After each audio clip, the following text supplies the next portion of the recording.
Throughout our country's history, we have continuously faced prejudice based on race, culture, religion, gender, as well as many others, which we have confronted with laws that act to inhibit these sorts of unjust discriminations. Although one discrimination that has always thrived within our society and is still a phenomenon today is lookism. Lookism is the discrimination based on physical appearance, and unlike other prejudice acts that are only nurtured to us in our society, lookism also has roots in our biology as well. Now I've done some research on this issue, and I found that it is a very complex form of discrimination that not only affects everyone within our society, but cripples us as a whole and affects us on an individual level. So what I'm going to do is I'm going to share with you what I've learned so we can all come to the understanding that this is a problem and something needs to be done about it. So the basis of lookism is the recognition of attractiveness and unattractiveness. So the question is, why do we even notice whether someone is attractive or unattractive? What actually causes us to psychologically make this distinction between individuals has arguably been ingrained in us since the beginning of time. Evolutionary psychologists believe that we make this recognition of physical attractiveness in order to choose a mate who is both healthy and fertile. Now, the most prominent characteristics for a healthy and reproductive mate is facial symmetry, bodily symmetry, and youthfulness.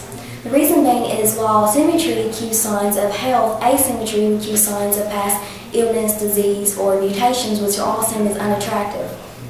Youthfulness, on the other hand, would cue signs that the mate is very fertile, whereas old age would cue signs of lack in reproductivity.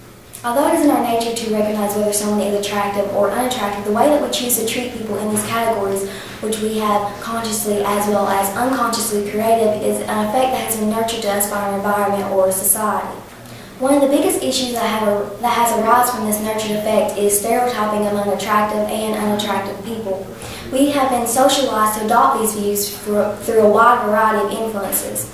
And although stereotyping is our way to simplify the overwhelming environment around us, the problem arises when we group things together based on one similarity, such as attractiveness or unattractiveness, and then we attach all these assumed characteristics to the entire group based on the fact that's only true for some. To be specific, the attractive-based stereotype that is absolutely crippling our society from every angle is the halo effect.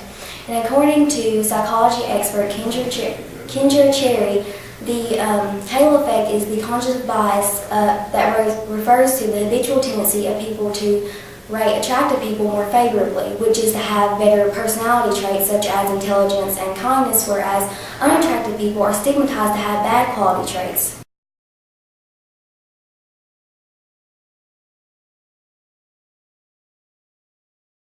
And there is an enormous amount of research that proves that this stereotype not only exists in our society but thrives, such as attractive people earn more money in careers, attractive defendants are less likely to be accused guilty in criminal trials, and attractive students receive more attention from their teachers, and they are more likely to have a better social life in school. And that doesn't even scratch the surface. What is obviously evident is that unattractive people experience grave disadvantages and discrimination, while attractive people are given undeniable benefits. But what we fail to realize is that this is a negative impact for everyone on the basis that it instills a false sense of character within our society. We are continually losing the ability to recognize quality personal traits in individuals for who they are as a person and not what they look like. This in turn cripples vital positions within our society. This nurtured effect not only affects our society as a whole, but also on an individual level. A woman by the name of Martha Beck said that although beauty may be in the eye of the beholder, the feeling of being beautiful exists solely in the mind of the beheld. This is an aspect that affects our own self-happiness. It seems that though everyone, whether considered attractive or unattractive in our society, continues to thrive for an idealistic form of beauty that is just simply unrealistic and unattainable. We are continually seeing that these individuals go to drastic measures to achieve their ideal of beauty or attractiveness. According to NationalEatings.com, 20 million women and 10 million men suffer from eating disorders, which best known contributor is body dissatisfaction.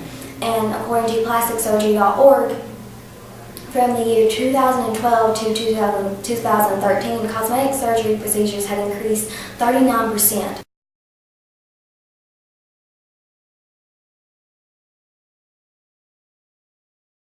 This is a sad reality of just how far people are willing to go to achieve their self-satisfaction. It's bad enough that our society portrays these stereotypes that tell us who we are, but it's even worse that we change ourselves to receive this superficial sense of self-happiness. The issue of lookism and everything it perpetrates goes beyond biological factors and is also attributed to environmental factors as well. We need to recognize these factors and step beyond this superficial barrier that has entrapped us for thousands of years and start to rebuild our society on the true character of a person and set our roots in a foundation that is empowered by who we are as people and not what we look like. Lookism is a problem and something needs to be done about it.